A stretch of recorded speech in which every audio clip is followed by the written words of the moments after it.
So, Matt, let's start off. Take it back to what was your earliest footballing memory, whether it be watching or playing? My earliest football memory watching was the 1976 FA Cup final, ironically, where Southampton beat Man United, even though I was a Spurs fan back in those days. So that was my first watching memory of a football match. Um, I think my first memory of playing football was like um, probably at my school. I played, which was an under 11 team, but I think I was eight, and I played in a seven-a-side tournament for my school, and we ended up winning the tournament, and I scored both the goals in the final. And that's the first kind of vivid memory of playing football that I can recall from those days. I can still picture one of the goals I scored. That's how vivid it was. So yeah, that was pretty cool. Where did your love for football come from? Family. I grew up in an unbelievably sporty family. So my dad was a decent footballer. He had a trial at Arsenal. I've got three older brothers, all very good footballers. Two of them had opportunities to become professionals themselves, but turned it down because they got homesick, didn't want to leave Guernsey. So it was Kevin at Oxford and my brother Carl, who turned down an apprenticeship at Southampton, funny enough. And then when I came to Southampton, Carl actually came back across and had a trial. But he would have been probably, what would he have been? Probably 20 at that stage, but didn't get a contract. Do you remember the first match you attended? The first match I can remember attending, I think my mum and dad took me to one when I was really little, which I have no recollection of. The first match I can remember attending was the 1981 FA Cup final. Spurs against Man City, 1-1 draw. Tommy Hutchinson scored for Man City. Glenn Hoddle had a free kick which deflected in off Tommy Hutchinson. They drew 1-1. Had the replay on the Thursday night afterwards, which I didn't go to. But that was the one where Ricky Villa scored the wonder goal in the replay. Fantastic. You mentioned a little bit there about playing for school and obviously played up a few years. Talked about memories of playing for school teams and for grassroots teams growing up. Yeah, yeah. I loved playing for my school team with my mates. Loved playing for my club side, Vale Rec, where I grew up and played pretty much all my football. I had one season where I went to their rivals, actually, a team called Northerners in Guernsey. I went there to play with a few of my mates who were playing at North as well. But for 90% of the time, I was playing down at Vale Rec and had amazing memories there. Played for the island against Jersey. Had some great memories of those inter-island games, playing against Graham Lasso from a very early age. So I remember playing against Graham when we were 11 years of age, and then we kind of played against each other through the age groups until I left Guernsey, and then eventually Graham came a bit after me and joined me in the pro game. Fantastic. For yourself, in terms of realizing how good you were, what age were you when you realized that you were very good at football? Did you stand out at younger levels? Yeah, so I think kind of really from the time that I scored those two goals in the final of an under 11 tournament when I was eight, I think at that point I realised I was pretty good at this game. And I think that was the point where I thought, I want to do this for a living. I want to be a professional footballer. So yeah, I would say probably from about the age of eight onwards, I was a bit obsessed with football and with sport in general. But football was my main one. Cricket wasn't far behind. I was a pretty good cricketer as well. But yeah, football was always the number one choice for me. So yeah, I was pretty young when I realised that I was good in terms of the talent on Guernsey, but I didn't know how good I would be when I came over to the mainland. And I didn't know if there was hundreds of other Matt Le Tissiers who were that good when I came to the mainland. So from that point of view, it was probably kind of when I got into the youth team at Southampton and started scoring goals was when I really felt like, yes, I'm good enough to make a living out of this game. So obviously signed for Southampton, 1985.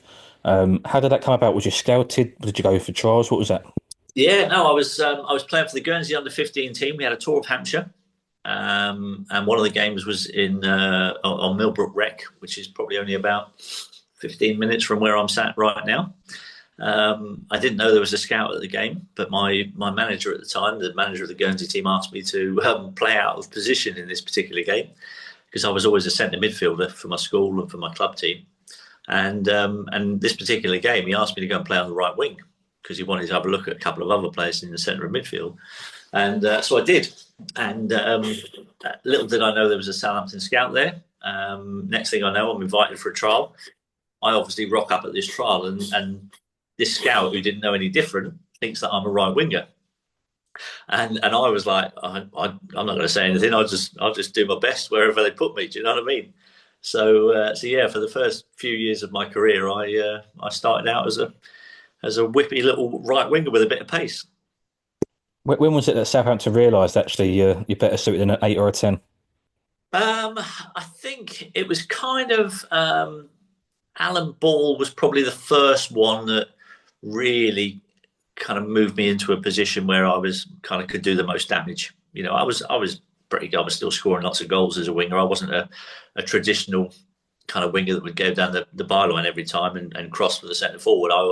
I like to cut inside and score goals myself. So I think they kind of realised that Alan Ball was the first one that kind of went, you know, we're going to move you permanently. You're going to play in the centre of the pitch. You know, I'm going to build the team around you. And you know, he gave me a lot of responsibility on my shoulders because I was the one that had to create everything, try and score the goals as well. And the 18 months that Borley was my manager was the best 18 months of my career. Signed your first professional contract at Southampton in '86, just a year after you joined on the YTS contract. Yep. How big and how much of a proud moment was that for you? Yeah, I mean, I joined on the YTS contract in 1985 on 26 quid a week.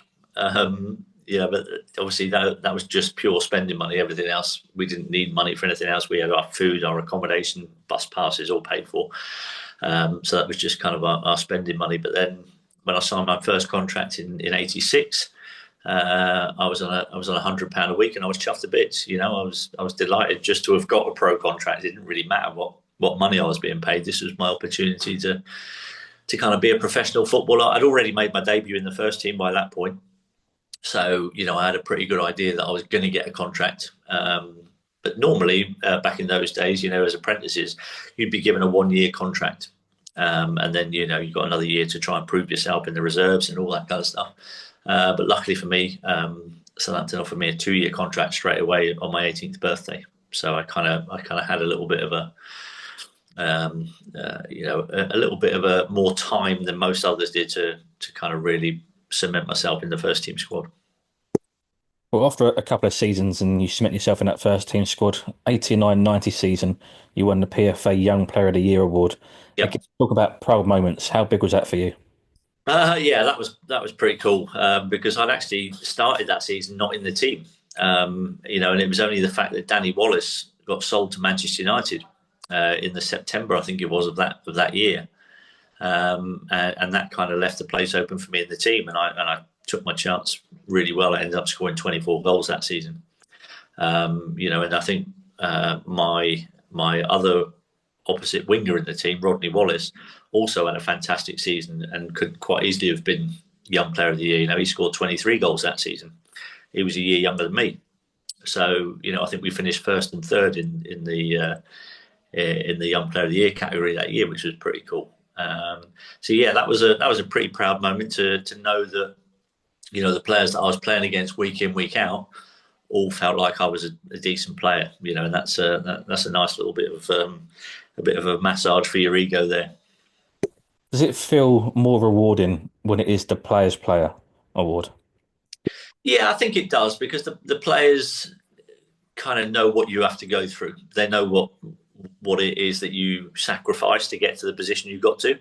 And you know, when you've got good players there, they recognise other good players, and so that was pretty cool. That, you know, there were some very good players thought that I was a good player, and you know, that's a pretty cool thing to happen.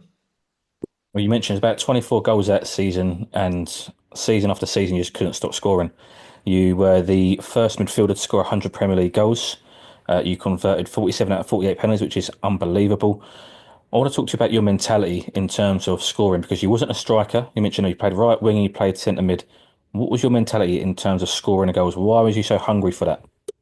I think I'd always scored lots of goals. In youth football back in Guernsey, I was scoring those goals. I mean, the last season before I left Guernsey, um, I was playing for my under 16 team. I was playing for my under 18 team, playing for my school team, and I was also playing for the second team of my club side. And I even made a couple of appearances in the first team of my club side, the men's team, even though I was still 16. Um, but that season, in all those leagues, I ended up scoring 169 goals.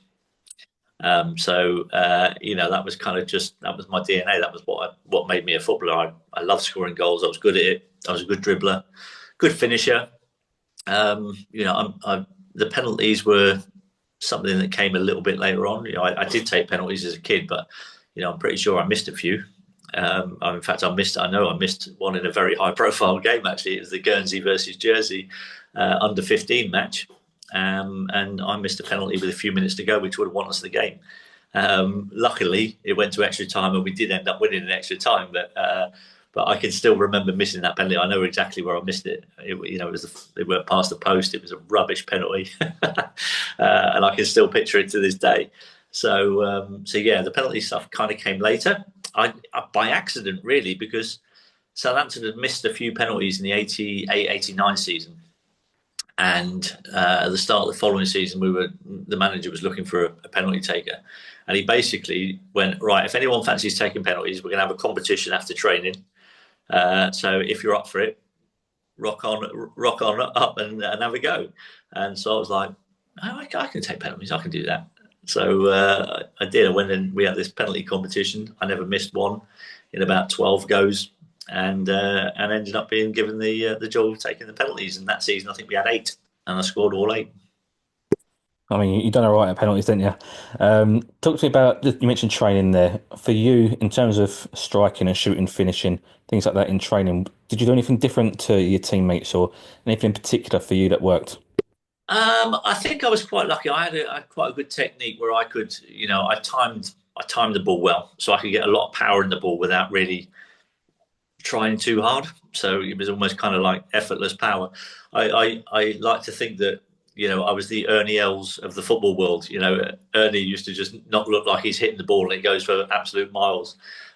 So I felt like I had a nice technique and I didn't have to look like I was really lashing at the ball to get it to travel. So yeah, I think I was pretty fortunate in that regard. I also worked at it quite a lot. I practiced a lot. I did a lot of finishing after training. I practiced my free kicks after training, and I just loved scoring goals. And I loved thinking of different ways to score goals. So I would always be using my imagination to conjure up different finishes in different situations, and how could I do something a little bit different that the goalkeeper's not going to be expecting. So yeah, I think my technique, but also the fact that I had a really good imagination. You mentioned trying things that the keeper might not expect, and you mentioned practicing your free kicks. The first one comes to my mind is the Wimbledon free kick where the ball's laid off to you, little flick up and then finish. Was that practiced on the training ground? What was that? Yeah, that was practiced on the training ground the day before. And that was the first time I practiced it. It was probably the last time I ever practiced it because I never took it again. So I've got a 100% record from that free kick. And I still to this day don't know why I didn't try it again because it was so successful the first time. And it's really odd. But yeah, my coach at the time, Lou Chatterley, he'd come into training on the Friday.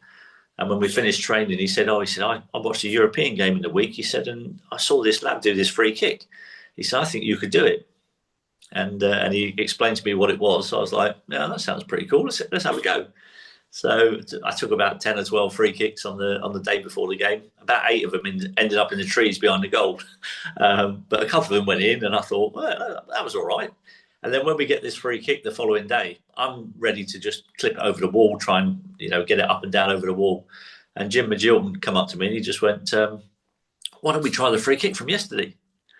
And I went, yeah, all right then. And that was it. And he rolled the ball back, flicked it up, in it goes, top corner. We win the game 1-0. And it was about the only kick I had in that whole game because I was man marked by somebody that day, and he never let me have a kick the whole time. And it was the only time he had to get 10 yards away from me. Talking about nerves, did you ever get nervous, obviously stepping up to take a penalty or free kick, anything like that at all, where it's just you, the ball, and obviously all eyes on you? Yeah, I mean, penalties are a little bit nerve wracking. And you wouldn't be human if you didn't feel some kind of butterflies in your stomach when the referee points to the spot and you're the penalty taker. So yeah, there was always that little bit of flutter in the stomach, but I always, kept that under control, and I turned it into a positive, and I was like, oh, this is brilliant. This is going to be the best chance I'm going to get to score a goal in the whole game. Free shot from 12 yards. Happy days. And so yeah, I think that was one of the reasons why I had such a good record, because I didn't entertain any negativity when it came to taking penalties. Does that sort of say a lot about your mindset as well? And is that something you had in terms of mindset throughout your career? Yeah, I've always been a very positive person. I've always been very optimistic. I've always looked on the bright side of things. I always feel like I could do something as well, like I could change things. So when we were in all those relegation scraps, not once did I ever think we were going to get relegated, because I knew that I could do something about it. And so I always had that inner belief, that self belief when it came to football. It sounds like you put a lot of responsibility on your shoulders. So you say, you didn't feel like you can get relegated, you felt you could get them out of it. Did you ever have any pressure going into games, or if it come close to the end of a season where you were battling that relegation zone? Oh yeah, yeah. We had four seasons where we went into the last day of the season knowing we could be relegated. But each time we managed to escape. One of those times we did lose a game. I was on the subs bench that day actually against Aston Villa. But the ones that I played in, we drew 0-0 with Wimbledon on the last day of the season and stayed up. We drew 3-3 away at West Ham and stayed up. I scored two that day and set the other one up. And then the other time we beat Everton 2-0 on the last day of the season. So, um, as I said, I always had that belief, and I felt like my confidence and that belief, I tried to get it to rub off on the other players in the team. I always think of you as a one club man. I know technically you play for another couple of clubs, but Southampton were your club. For you, what does Southampton mean? When I say to you, what does Southampton mean? What's the first thing that comes to your mind? Oh, well, it's a massive part of my life. It was 17 years of the happiest times of my entire life. I'm getting paid to do what basically is my hobby. And I've always said in life, if you can get paid to do something that you love, you will never do a day's work in your life. And that's how I felt. I felt lucky that I had 17 great years at the club. The fans treated me brilliantly. Even to this day, they still greet me warmly when I go and watch the games. And it's amazing. Everyone knows I love that football club, and I would do anything for them. A few clubs were linked with putting a bid in for you. Chelsea, Tottenham, Man United, Blackburn. I think Chelsea reported bidding £10 million for you in 1995. How close were you ever to leaving Southampton? The closest I came was Spurs. They tried to buy me in 1990. So um, that was the closest I came, because I actually spoke to Spurs, um, and I'd agreed terms that basically I was going to join them, and I was due to be married, and my fiance at the time decided she didn't want to go live in London, so I was left with a simple choice: I either got married or I joined Spurs. And so obviously that was tough, because that was my team as a boy. My dad supports Spurs, so turning them down was, an interesting one at that age. But as I've said many a time, I don't have a single regret about that. At the end of the day, I made that decision, and to this day, I don't have a single regret about making that decision. Do you think, obviously, now in hindsight, looking back on your career, that it's made that a bit more special for the fact that you were a one club man? Yeah, I think I think what's happened. I think the best thing that's happened is that a lot of football fans around the country. Um, even though I didn't play for their club and I might have turned their club down, football fans have a lot of respect for players who show a bit of loyalty to their football club. And so wherever I go in the country when I'm doing my after dinner speaking, whatever club they support, one of the recurring themes that come to me and they say, I think it'd be brilliant that you stay with your football club. I wish more players would do that. And I think that kind of gave me a lot of respect from football fans for making that decision and staying with my club and making sure they didn't get relegated. No, absolutely. Talk to me about your last goal for Southampton. It was in the last match at the Dell. I think it was Arsenal you played against. What were the Well, when the ball hit the net, knowing it's the last game at Adele, and it was obviously ended up being your last goal?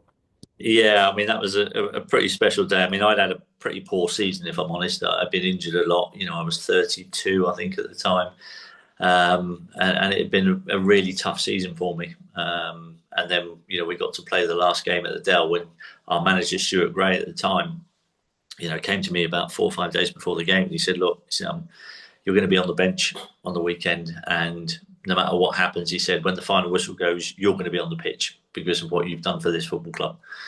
And I thought that was nice, that was lovely, but that wasn't enough for me. From that moment on, I was obsessed with wanting to be the person that scored the last ever goal at the Dell in a league game, and so yeah, that was all I was thinking about for the build up to the whole game. And then when I got the chance in the 88th minute, I think it was 89th minute, it wasn't a very easy chance. It was on my left foot. It was a bit behind me on the half volley, but I've hit it so sweetly. It's just flown in the top corner, and the noise that the stadium made that day was just unbelievable. When that ball hit the back of the net, I had the biggest amount of goosebumps you could ever have as a human being. Honestly, it was an amazing feeling, and yeah, just I actually nearly nearly had that honour taken away from me because about a minute after that, we had another attack, and Chris Marsden hit this shot from the edge of the box, and it was flying in the top corner, and the keeper's made a great save, tipped it over the crossbar, and I wanted to go and thank the goalie.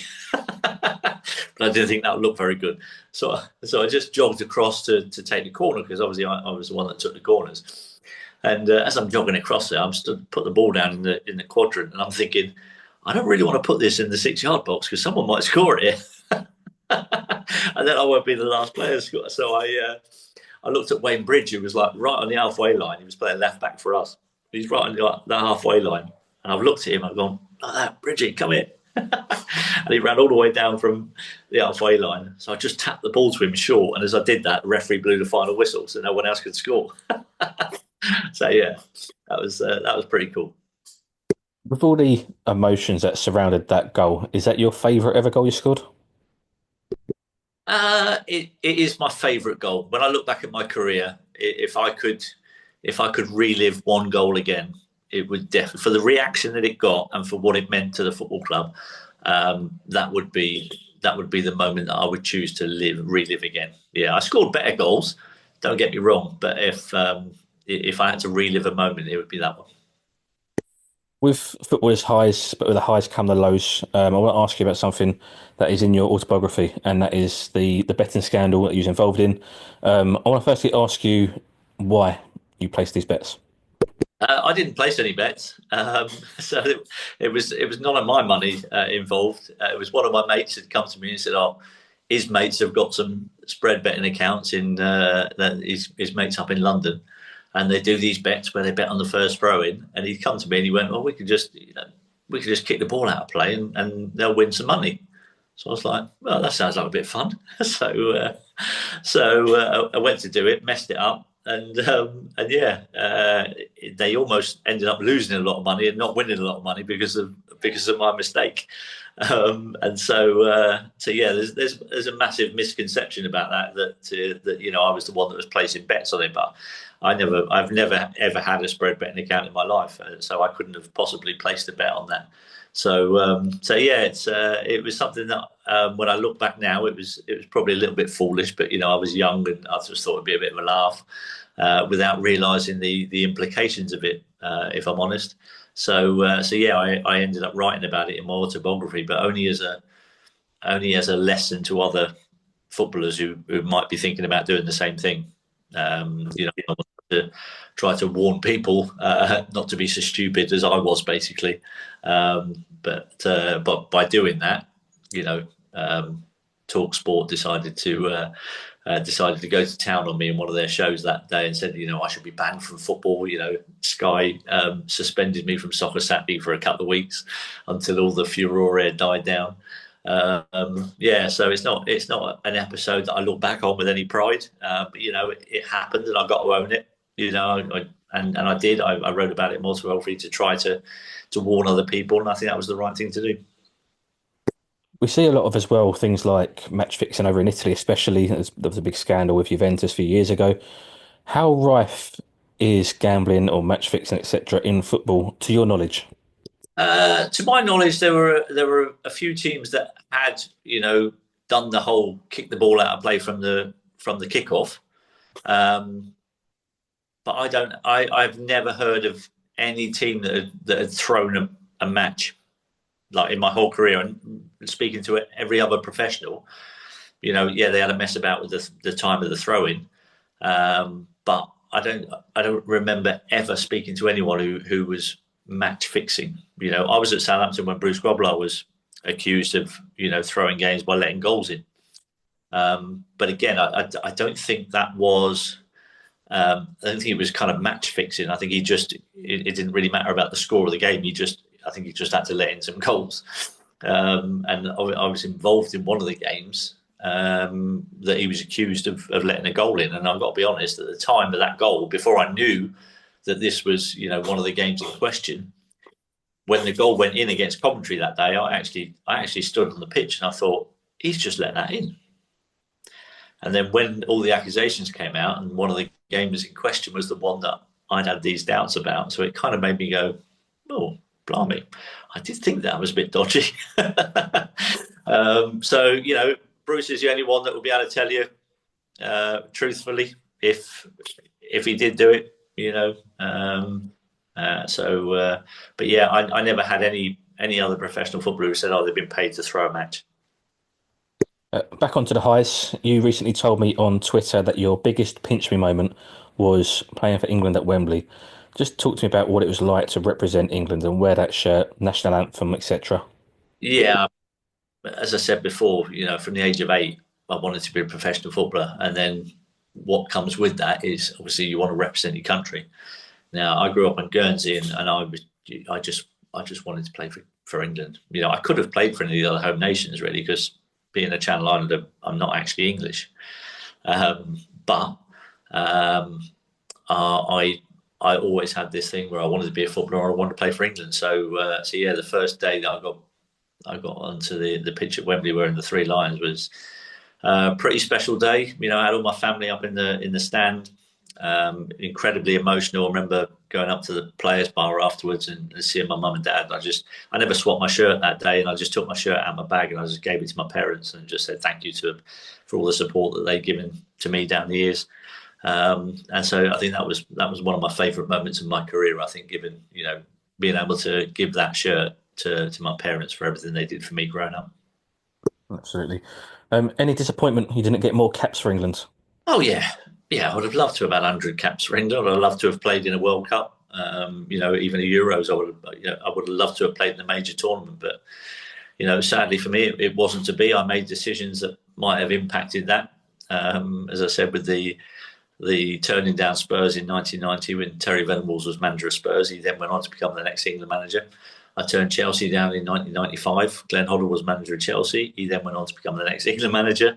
So kind of turning down the two England managers who, at club level, when I was in the peak of my form in the 90s, was probably hasn't helped me too much in terms of getting more caps for England.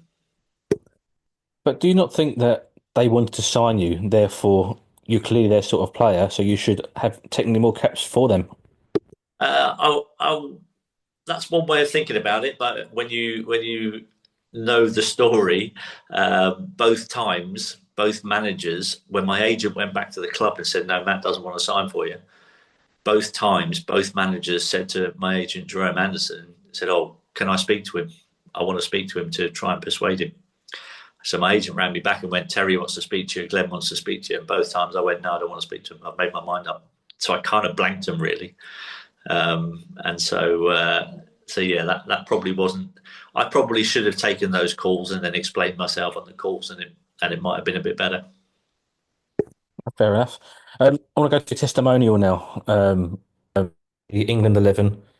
It was 9-9, I think was the score. And a special moment, your son played in the match as well. He came on in the second half. What was that like? He was only 10 years old at the time, but for you to share those moments with him. Yeah, I mean that was quite funny. He came on. Obviously they let him score a couple of goals, but the funny bit was when we got a penalty, and Ian Wright took the ball and put it on the 6 yard line to give it to my son to try and score the goal, and my son wasn't happy with that. He picked the ball up and he put it back on the proper penalty spot, and then he stuck it in the bottom corner. So yeah, that was pretty funny, and yeah, that's I'm sure something that will live with him to his dying day. What was it like as an experience for you? What was it? What was it like as an experience for you to have that match? And The testimonial match was amazing. To have the stadium full and everybody piling in and singing my name, and it was incredibly emotional because I knew that was the last time I'd play in front of a full house at St Mary's, and so yeah, I was pretty choked at the end of it. I've got to be honest, and there were some moments there where I could quite easily have just bawled my eyes out. I managed to keep it together. But yeah, it was an amazing night. Just absolutely loved it. I want to ask you, obviously you went on to sign for Eastleigh and then Guernsey about 10 years later. Why did you sign for those sides at those times? Could you not have just hung up your boots after Southampton and walked away from the sport completely, or could you not walk away? Yeah, I mean, you got to understand that Eastleigh weren't in the position they are now. When I played for them, that was like, I think they were probably about maybe 4 or 5 divisions lower than what they were. So it wasn't like I was signing for a professional football club. I wasn't getting paid to play for Eastleigh. Basically, my mate, David Hughes, was the assistant manager at Eastleigh. Paul Doswell was the manager at Eastleigh there. And basically they asked me if I would turn out a few times just to try and raise the profile of the club a little bit. So I only played half a dozen games for Eastleigh. I think it was, I think I scored 3 goals in those 6 games. I wasn't in the greatest of shape, if I'm honest. And then the Guernsey thing 10 years later was just because they had a massive injury pile up towards the end of the season. They had a massive fixture, a load of fixtures they had to play. I think it was 19 games they had to play in 31 days.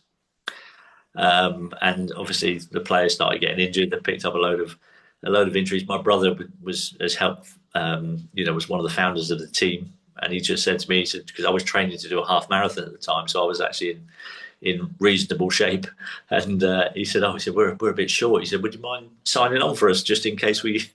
And then they had an away game over here, and I sat on the bench and came on for about, I don't know, 10 minutes or something. That was my one appearance for Guernsey, but yeah. That was pretty cool. I want to ask about football's characters. There's a lot of characters in football, and I suppose it brings the fun side when it is hard work with a lot of training and your heavy schedules and your workload. For you, what's the funniest moment from your career, maybe on a training ground or in a dressing room? What's the funniest moment? I think it was quite funny actually when Ali Dia turned up at Southampton, pretending to be George Ware's cousin. Um, and watching him train with us, and then seeing him on the subs bench, and then actually seeing him get on the pitch and playing a Premier League match when he wasn't very good. So that was, he's gone down as probably the worst player in Premier League history ever to appear in the Premier League, and obviously the worst bit about that is that I was the bloke that he came on as a sub for. I don't like to tell too many people about that. What was that like? Because obviously that's now gone down in history, so almost like one of those sort of football cult hero stories. And I don't know if hero is the right word, but just talk to me about that situation when you first saw him play and train. What was that? What was your reaction? It was incredible. I mean, I remember him training with us, no? And we used to have trialists come in quite a lot back in those days, right? So lads from non-league would come in, because we didn't have a lot of money to spend. We were always looking for a bargain out of non-league, and yeah, and so we would have trialists coming in from time to time. And then when he came in, after about 20 minutes, I was looking at this kid in training. I'm going, "What is he doing here?" I was like, I thought he'd won a competition in the local paper to come and train with us or something. He was that bad. And then he trained for a few days. I was like, this is a bit odd. When we rocked up on the Saturday for the game against Leeds, I was sat in the change room at 1:30, and he sat in the corner. And I'm looking at my teammates, and I'm going, "What's he doing here?" I said, "That must have been some competition he won. He's going to get to hear the team talk and everything." And then Graham Souness named him as a sub, and I was like, "That, oh my god, brilliant! What a story!" I've never seen him since that day. He left the train. He left the stadium that day, and I haven't seen him since then.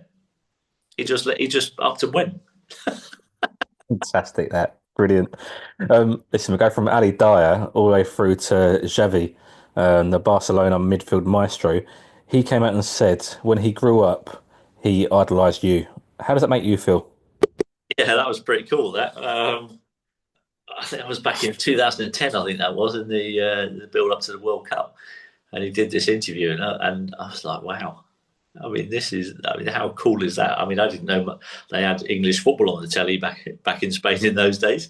But yeah, I mean, to have somebody who was like, I mean, what a player he was, to have him come out and then go, this kid was my hero. I see him scoring goals, and he plays for this small team, and I was like, oh, that is pretty cool. I mean, I had another moment like that where a few years ago I played in the BMW Pro-Am at Wentworth, played golf, and I knew one of my teammates was Pep Guardiola. So I'm on the putting green at Wentworth before we're just about to go out, and I've not met Pep before, and obviously I watched his team play football a bit, and he walked onto the putting green, and so I thought I'm just going to introduce myself, because I'm playing golf with him for the next 4 hours. I better go and say hello. So I walked up to him, and I shook his hand and said, "Oh, Pep, I'm Matt Le Tissier, I'm playing with you today." And he turned around and he went, "You don't need to tell me who you are." He said, "I still remember all those goals you used to score from 30 metres." And I was like, that is pretty cool. Even Pep Guardiola's in my goals. That is fantastic. I mean, I didn't think this podcast would go from Ali Dyer to Xavi to Pep Guardiola. I'll be honest with you, Matt. We're going to end on a few quick fire questions. I like to always ask all my football guests these questions. So first of all, who is the best player you ever played with? Paul Gascoigne. Best you played against? Uh, Roberto Baggio or Thierry Henry? Is Thierry Henry the greatest Premier League player ever, in your opinion? I think so, yeah. Who's your favourite player ever to watch? Glenn Hoddle. And who's your favourite player to watch currently? Ooh, that's a good question. Um, I would say this season, currently, it would have to be Mo Salah. He's having an unbelievable season. Potential Ballon d'Or winner this season?